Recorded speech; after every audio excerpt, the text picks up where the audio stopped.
আসসালামু আলাইকুম। সবুজ বাংলা সবুজ মাঠে স্বাগতম। আমি আছি মুশফিকুর রহমান। আমার সাথে আছে রহমান আলম ইসলাম। আমরা আলোচনা করব বাংলাদেশ ও বিশ্ব প্রাঙ্গনে ঘটে যাওয়া কিছু বিষয় নিয়ে। শুরু করছি ফুটবল দিয়ে। চিরপ্রতিদ্বন্দ্বী পর্তুগিজ সুপারস্টার ক্রিস্টিয়ানো রোনালদোর আরও এক রেকর্ড ভাঙলেন মেসি। এই সম্পর্কে আপনি কি বলবেন? রোনালদোর আরও একটি রেকর্ড ভেঙেছেন মেসি। বলতে এখানে ভাই যে রেকর্ডটির কথা বলা হয়েছে সেটি হচ্ছে নন পেনাল্টি শুটের মধ্যে, গোলের মধ্যে। এতদিন নন পেনাল্টি গোলের মধ্যে গোল ছিল, সর্বোচ্চ গোল ছিল আমাদের রোনালদোর, পর্তুগিজ সুপারস্টার যিনি, তার শুধুমাত্র নন পেনাল্টি গোল ছিল আপনার 763টি গোল। 763টি গোল ছিল শুধুমাত্র নন পেনাল্টি, যেখানে তিনি প্ল্যান্টি শট সহ যদি আমরা তার গোল কাউন্ট করতে যাই, ওর তার সার্বিক সকল প্রকার গোল যদি আমরা কাউন্ট করতে যাই, সেই গোলটি হচ্ছে আপনার 938টি গোল। 938টি গোল খুবই বড় অ্যামাউন্ট অফ একটি গোল এটি। আর যদি শুধুমাত্র আমরা প্ল্যানটিকে বাদ দিয়ে গোল কাউন্ট করি, তাহলে রোনালদোর গোল হচ্ছে 763। যেখানে আজকের একটি ম্যাচে নিউ ইয়র্ক রেড বুলসকে মায়ামির পক্ষ হয়ে খেলে মেসি জোড়া গোলের মাধ্যমে এই বিশ্ব রেকর্ডটিকে ভেঙেছেন। রোনালদোর এই রেকর্ডটিকে মেসি ভেঙে দিয়েছেন, হ্যাঁ, নিজের নামে করে নিয়েছেন। তার নন পেনাল্টি গোলের সংখ্যা আজ হয়ে দাঁড়িয়েছে 764। তার 764টি গোলের সংখ্যা হয়েছে এবং এই এক গোলের ব্যবধানে নিজের নামে করে নিয়েছেন সর্বোচ্চ নন পেনাল্টি গোলের শিরোপাটি তিনি নিজের নামে করেছেন। আর এছাড়া যদি আমরা দেখি যে যদিও তাদের কিন্তু বর্তমান ক্যারিয়ারটি চলমান, তাদের ক্যারিয়ার বর্তমানে চলমান, তাই এই ইয়েটা আপনার যে এই শিরোপাটা সেটা কিন্তু কিছুদিন পর পরই, হ্যাঁ, হাত বদল হতে থাকবে। কিন্তু আমরা যদি ভাই সেই দিকটা খেয়াল করতে যাই, তাহলে কিন্তু আমাদের CR7 তুলনায় 167টি ম্যাচ কম খেলেছেন লিওনেল মেসি। হ্যাঁ, অ্যালেন টেন কিন্তু আমাদের 137টি ম্যাচ, সরি ভাই, 167টি ম্যাচ কম খেলেছেন। এবং তার সার্বিক গোল এবং তার আমাদের লিওনেল মেসির সার্বিক যে গোলের সংখ্যা সেটি হচ্ছে 874টি গোল। ফিরছি ক্রিকেটে। আজ বাংলাদেশ পাকিস্তানের একটি টি-20 ম্যাচ। সেই ম্যাচে বাংলাদেশ 110 রানে পাকিস্তানকে অল আউট করে এবং লাস্ট শেষে জাকির আলীর 4 দিয়ে ম্যাচটি শেষ করে। এই সম্পর্কে আপনি কি বলবেন?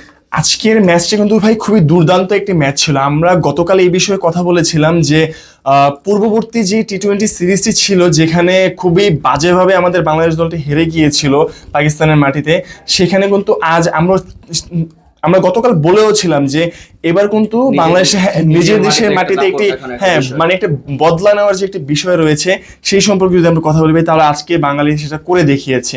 শুধুমাত্র, হ্যাঁ, খুব দারুণ একটা খেলা দেখেছে। মাত্র 110 রানে অল আউট করা, একটি দেশকে 110 রানে অল আউট করা। যদি আমরা ভাই এই রানটি দেখতে যাই না, তাহলে এই রানটি কিন্তু 2017 সালে এশিয়া কাপের পরবর্তী সময়ে এটা হচ্ছে সবচেয়ে কম রান পাকিস্তানের তোলা আমাদের মিরপুর স্টেডিয়ামে, আমাদের এখানে এশিয়া কাপে, হ্যাঁ, ঘরের মাঠে। এশিয়া কাপে 2016 সালে তাদের সর্বনিম্ন রান ছিল 129, 7 উইকেটের বিনিময়ে, যেটি আজকে হয়ে দাঁড়িয়েছে 110 রান, তাও অল আউট হয়ে গিয়েছে তারা। যেখানে ভাই আমাদের মুস্তাফিজুর রহমান খুবই দারুণ খেলা দেখিয়েছেন আমাদের।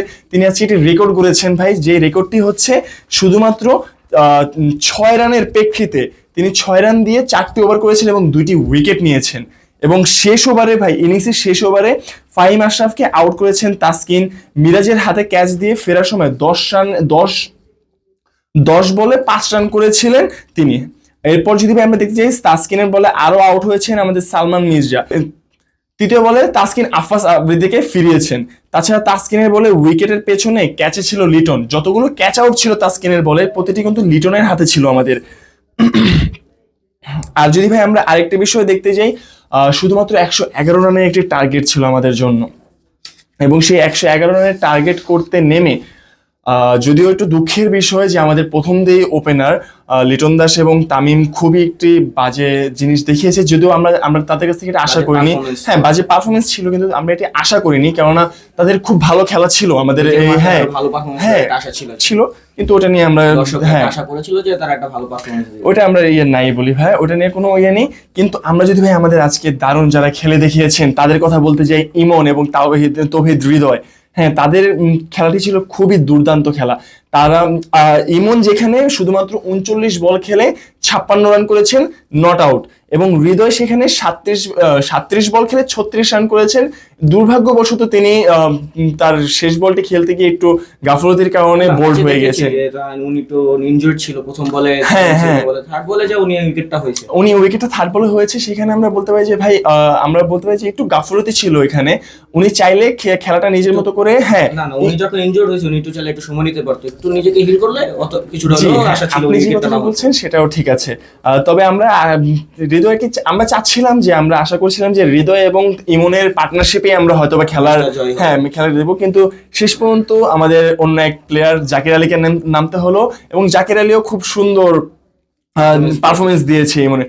আর যদি ইমনের একটি কথা বলতে যাই ভাই, তাহলে যদি আপনি খেলাটা দেখে থাকেন দেখবেন যে এলবিডব্লিউ একটি বিষয় হয়েছিল ইমনের সাথে, হ্যাঁ শেষ সময় একদম শেষ মুহূর্তে গিয়ে ইমনের সাথে একটি এলবিডব্লিউ বিষয় হয়েছিল, যেখানে কিন্তু বলতে গেলে দর্শকদের সবারই প্রাণটা একটু থমকে দাঁড়িয়েছিল যে এখানে কি ইমনের খেলাটা তাহলে শেষ, যেখানে ইমন কিন্তু হাফ সেঞ্চুরি করেছে, আজকে ইমনের হাফ সেঞ্চুরি ছিল। হ্যাঁ, তো আমরা বলতে পারি যে ওভারঅল আমাদের যে আজকের খেলাটি ছিল খুবই দুর্দান্ত একটি খেলা ছিল, এবং খুবই ভালোভাবে ভালো ফিনিশিং এর মাধ্যমে আমরা খেলাটি শেষ করেছি। বদলাটাও খুব ভালো, হ্যাঁ খুবই বদলাটি হয়েছে। খেলাটির শেষ বলে 4 মেরে আমাদের খেলাটি জয় এনে দিয়েছিলেন আমাদের জাকির আলী। তো আমরা বলতে পারি যে আগামী যে আমাদের আরো 2টি ম্যাচ রয়েছে, আমরা এর থেকেও ভালোভাবে পারফরমেন্স দিতে পারবে আমাদের বাংলাদেশ দল, এবং আমরা 3-0 ব্যবধানে আমরা এই টি-20 সিরিজটি জিতে খুব সুন্দর করে আমাদের সেই আগের যে হারের বদলাটি আছে সেটি নিতে পারবো ভাই। আজ এ পর্যন্তই। সবুজ বাংলা সবুজ মাঠের সাথে থাকার জন্য ধন্যবাদ। দেখা হবে কাল একই সময় আরো কিছু বিষয় নিয়ে। ভালো থাকবেন, সুস্থ থাকবেন, আল্লাহ হাফেজ।